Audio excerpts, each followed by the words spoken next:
Pardon me. I have to cough a little bit.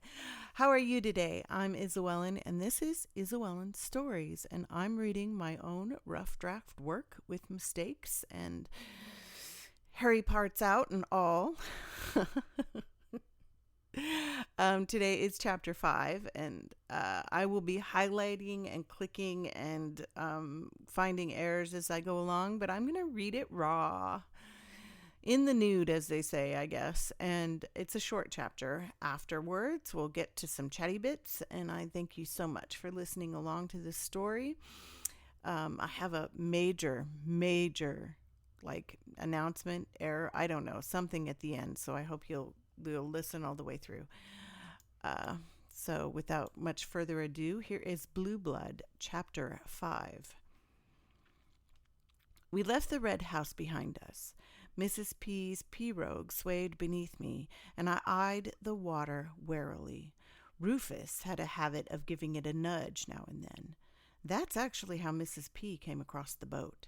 She discovered the big alligator nosing it like a toy against the reeds near her home, devoid of passengers.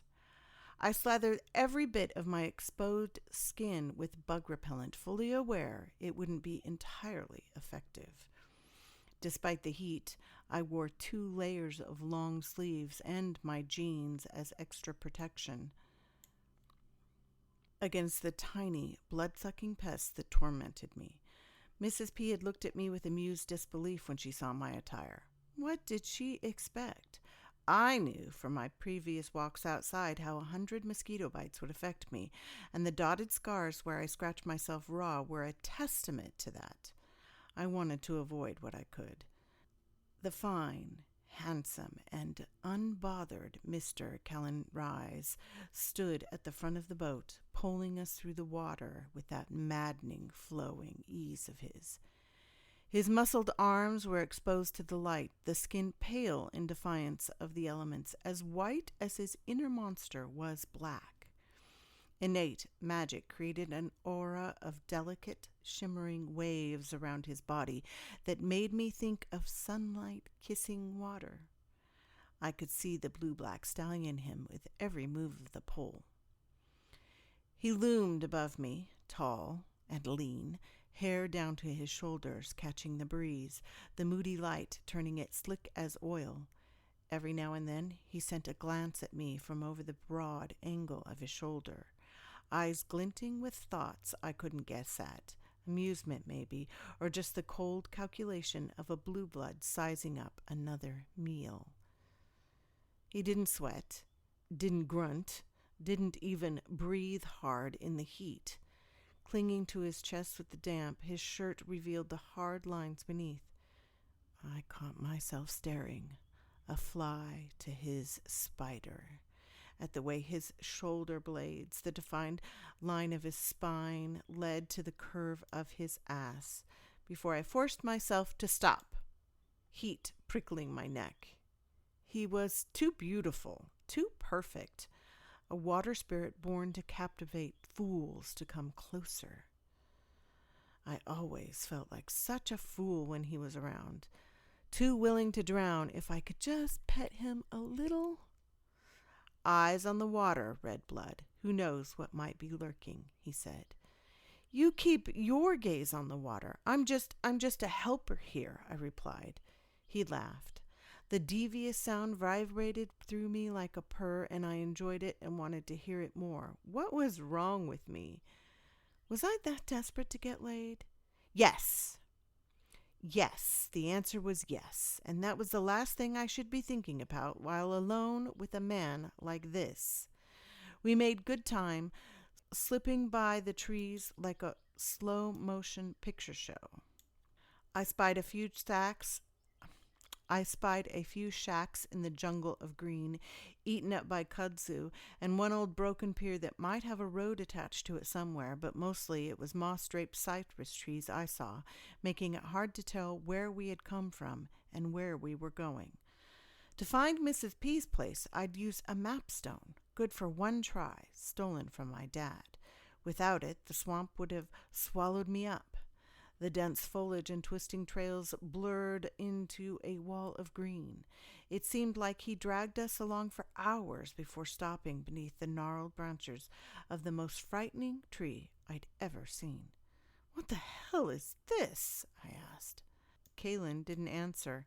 Instead, with inhuman grace, he took the baskets one by one to the raised patch of land the roots of the old tree had created. Waiting for him were two large, similar bundles, Mrs. P's own baskets filled with coffee and sugar. The Angelines had picked an awful spot for the exchange. Or perhaps their local hag had created it for them. But if I didn't have nightmares about it for weeks, then there must be something wrong with me. Hanging from the twisted branches of the tree, like decorations on a creepy black Christmas display, were the decapitated heads of old dolls. Blonde, brunette, and bald, round baby faces swayed in an unseen breeze, occasionally bumping together with a hollow thud, like emptied-out gourds. The ugliest homemade wind chimes I'd ever seen. Some had turned sickly green, while others showed the mottled, blackened signs of spreading mold. The place stank of swamp rot, and my ears were filled with a buzzing sound I tried to brush away. Beyond that, there was just silence. I couldn't even hear the water as it lapped at the side of the pirogue. Kalen did all the work without rocking the boat a single time, while I simply sat there, a blood buffet for the bugs. Moving in the light, the flat-bottomed transport was tricky, and I understood enough to only do it one person at a time. "Keep an eye out. Do you see them?" Kalen asked me with his head tucked to the side, as if he didn't want anyone to see him talking. "See who?" "I don't see anything but trees and water." I ducked as something buzzed noisily close to my ear, as if it was trying to get inside where it could turn my brains to mush and lay its nasty eggs. "Get down!" Kalen shouted at me as I registered that the buzz next to my ear had not been a bug, but a gunshot. I dropped to the floor of the boat and turned on my side. The pirogue wobbled. I flinched in panic, and it capsized, plunging me into the swamp. And that's the end of the chapter. So this is the big announcement. Kin no Shita is an incubus, not a succubus. I knew the difference when I started writing this novel. I still inverted them. An incubus is a male sex demon, and a succubus is a female sex demon.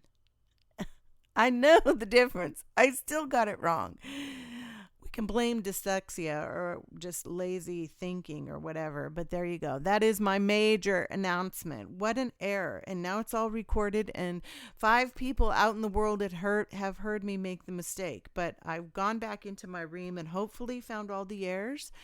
And if you continue to listen to this, hopefully I will catch all the errors. You will probably also notice that I cannot seem to pronounce words the same way twice. Can we just agree that I am not great at this audio thing? I do enjoy it. It helps me a lot. You heard all the clicking from all the edits I found that I did not find before until I read it for you as an audience and through the filter in my head of what it might sound like to you.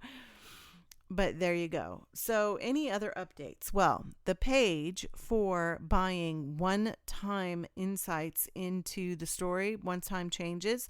Like now you can vote to change Margot's name. Do you like her name? Now you can vote and say, hey, I don't like this name. Let's change it. Or, I really want to leave it this way. Let's leave it. How about Lisa's name? I wanted normal sounding names for the characters, relatable, common names for the characters, but man, am I hating them. Lisa. In my head, I imagine Kin no Shita's consort as an Egyptian reincarnated princess, a goddess, if you will, who has been tangled in his incubus web, and he is now feeding off of her, but she is feeding off of him in turn, and they have paired up to survive in this new world they've been dumped into. Lisa, of all names. I don't know. I don't even know what nationality. Is it German? I don't even know what that comes from. I just picked it out of the air. Oh, Lisa will be good. Let's pick that. Snap. Put it in. That'll work. It doesn't work. I don't like it. Kin no Shita, I'm getting used to. I'm getting used to it, but it's not my favorite. I looked up him. There is a Singaporean photographer model whose name is Chando something. I'm probably not saying it right. And he is like almost 60 years old, maybe 60 years old by now.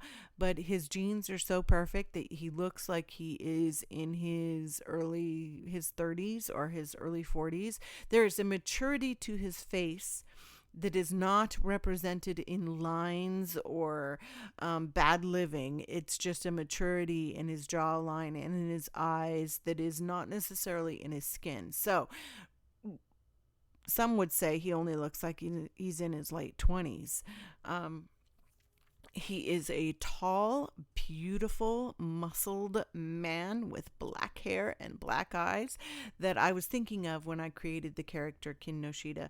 Now, does Kin speak Korean? Yes, but he speaks many Asian languages, many languages in general. That just happened to be one Lisa knew. And it was also a nod to my daughter who loves Korean. She just loves that whole stuff.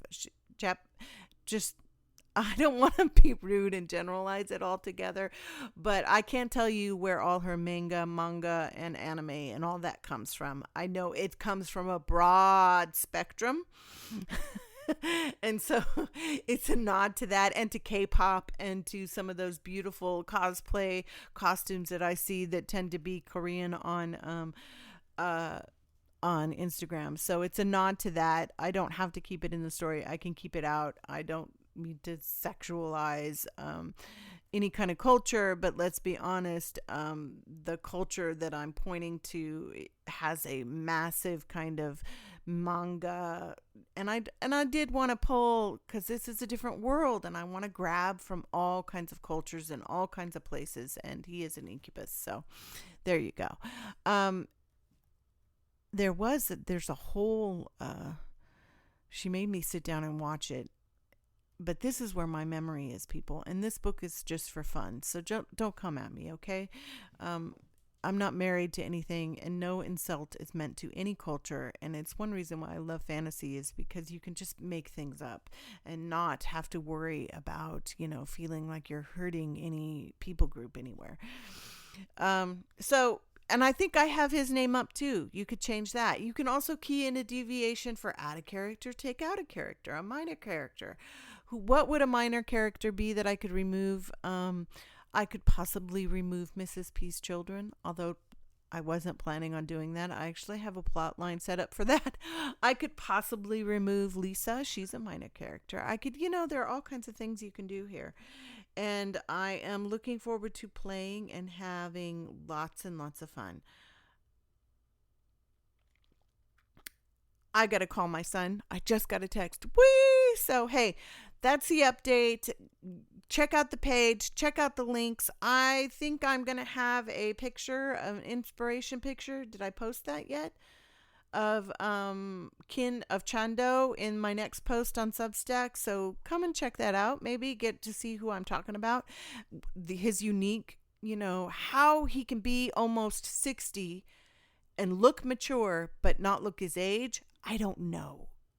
That's a fascinating, and he's a beautiful, beautiful specimen of a human being anyway. So check that out. Talented, wealthy, all the things, what else would you want in a romance book? Check that out. And I'm waving as I talk, but Thanks, guys, and I hope you will check out the story. All chapters are going to be unlocked because I'm joining Ream Raids. I think I got approved. We'll have to see.